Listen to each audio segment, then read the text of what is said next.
Everybody, today I'll be reacting to the first ever iMac unboxing by Maxhibit. Okay, I don't know how he got his hands on it so fast, but let's just check it out. Okay, this is the first ever unboxing. Just keep that in mind. So yeah, let's check it. Okay, so this isn't in a language I know, but let's just skip ahead. Okay, it has a really good boxy design. Looks really slim from the side. The back looks quite vibrant. It has a nice two-tone effect. The iMac at the bottom and a nice good ribbon for you to hold it. When you open it up, it does look like the Pro Display XDR because it has like two things on the side to pull, and then you can easily slide the iMac out. And it says a nice hello in a cursive handwriting. In yellow, that too, so they kept that in mind. Everything is color coded, guys, everything. Yellow keyboard, yellow USB-C cable, yellow power cord with a MagSafe, and a trackpad, and obviously the mouse. Okay, you can see the Ethernet cable there, and I think as far as the color goes, it looks as good as what it's shown on the Apple website. So yeah, it's looking quite good, like quite cool. Keyboard is the same as the one I have right here, but except the Touch ID, obviously. Smooth. The MagSafe charger. Not exactly a charger, but a power cord. Okay, so it really, I don't know, I can't really see from here if it is actually magnetic, but once I get it, I'll obviously get to know. So a nice hello handwriting coming up over here. Hola. Let's just skip ahead. Okay, setting up the Touch ID. A really cool feature that has finally come into the iMac, which is earlier in the MacBook Pro. So it's good it's come here. Okay, so you can use this for Apple Pay, iCloud, and whatever else. Nice and slim. Man, that's so good.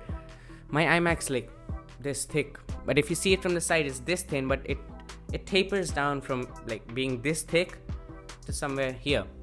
Okay, he's bought the one with two Thunderbolt ports and two USB 3, but I really don't like the, I really need to buy the USB A to USB C converter.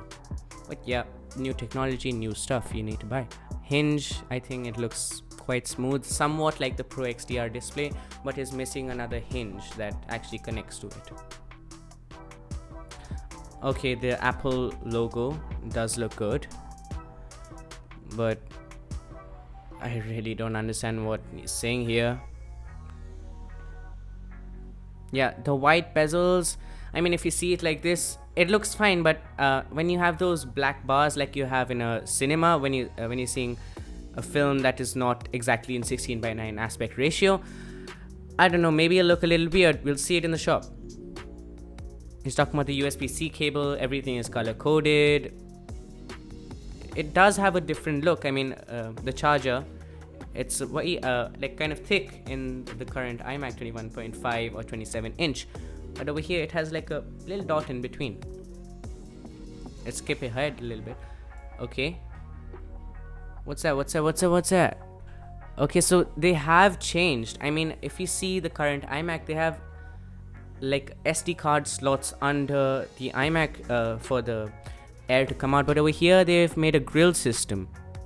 A grill system maybe for cooling, I don't know, maybe for the sound to come out better, or maybe so that dust doesn't go in, because quite a bit of dust can go in through that port.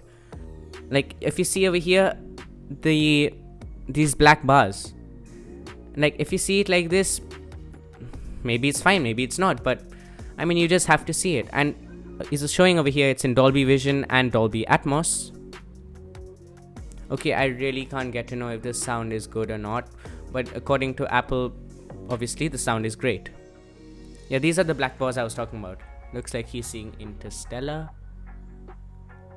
Is that it? Yeah, maybe. Okay, let's just skip ahead, guys. He's just showing that a display 4.5K is really great, maybe even for gaming, I don't know. But yeah, the graphics card should be better if you do want to game. He's showing different type of movies, that how it would look in this kind of situation. But till now it looks really great for gaming. I don't know, the color maybe comes in the way, but yeah, you really do need a little better cooling and a graphics card.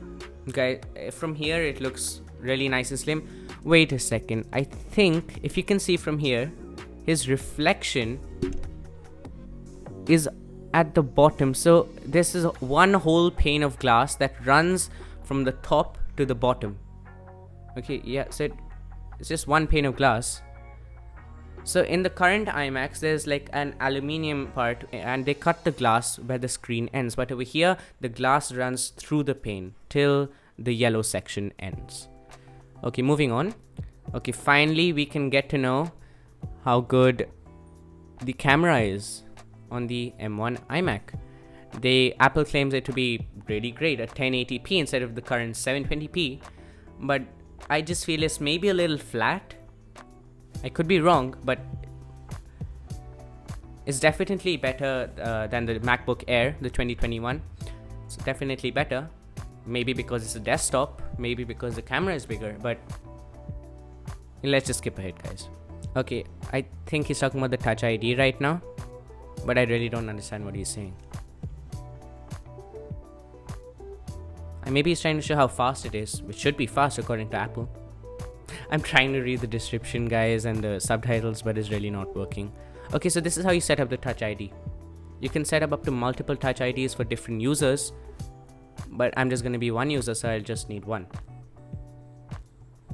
Okay, so you can even use it for the App Store like in the iPhone or the MacBook, and maybe even for Google Drive. That's really great, guys. Maybe if you are not so sure if this thing is totally correct, maybe you can use it for your keychain. Everything is color coded. Even on the iMac, you can literally see the yellow tick boxes instead of the blue ones. Honestly, I don't really like the yellow color when looking at it like this.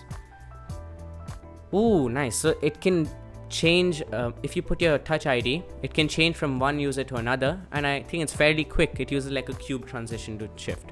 Okay, so you don't even need to put in your password or don't even have to enter a profile. You just put your Touch ID finger and it automatically enters. Okay, he's trying to show some new functions with the function key.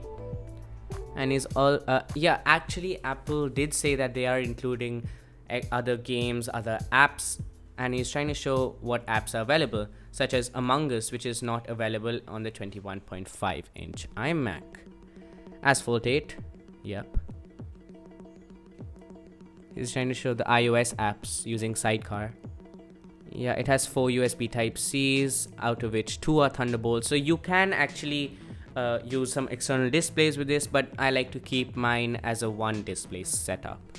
According to me, the best color option would be the orange or the blue one. I feel the green is either too teal in the front as a two-tone effect or too dark at the back. So either blue or orange. I think orange is the best option, but it's up to you guys. Okay, he's trying to run a Geekbench score. Okay, the single core has come to 1752, whereas a multi-core has come to 7702. Amazing specs, guys. Amazing. This is good for Apple and the M1 chip. It's much better than the Intel ones, but pretty sure it ranks quite high. So once it comes, I will be trying a Geekbench score, but as you can see over here, he's trying a R23 render. Fairly quick. So it ranks just below, I can't see that, just below the Intel Xeon CPU. Pretty fast. 7783. Okay, and the disk speed writes at 2908 Mbps and reads at 2862 MB per second. Good. Nice SSD, fast SSD. It's new, so it will go down relatively. It will be relatively slow over time, but for a new one, I mean, it's great. Okay guys, thank you for watching, and I hope you liked the video. And soon I will be unboxing the 24-inch iMac. We'll be doing Geekbench scores, Blackmagic hard drive, SSDs, and everything else that you want me to do. Go comment in the comments what you want me to do when it does come. So guys, thank you for watching and see you next video.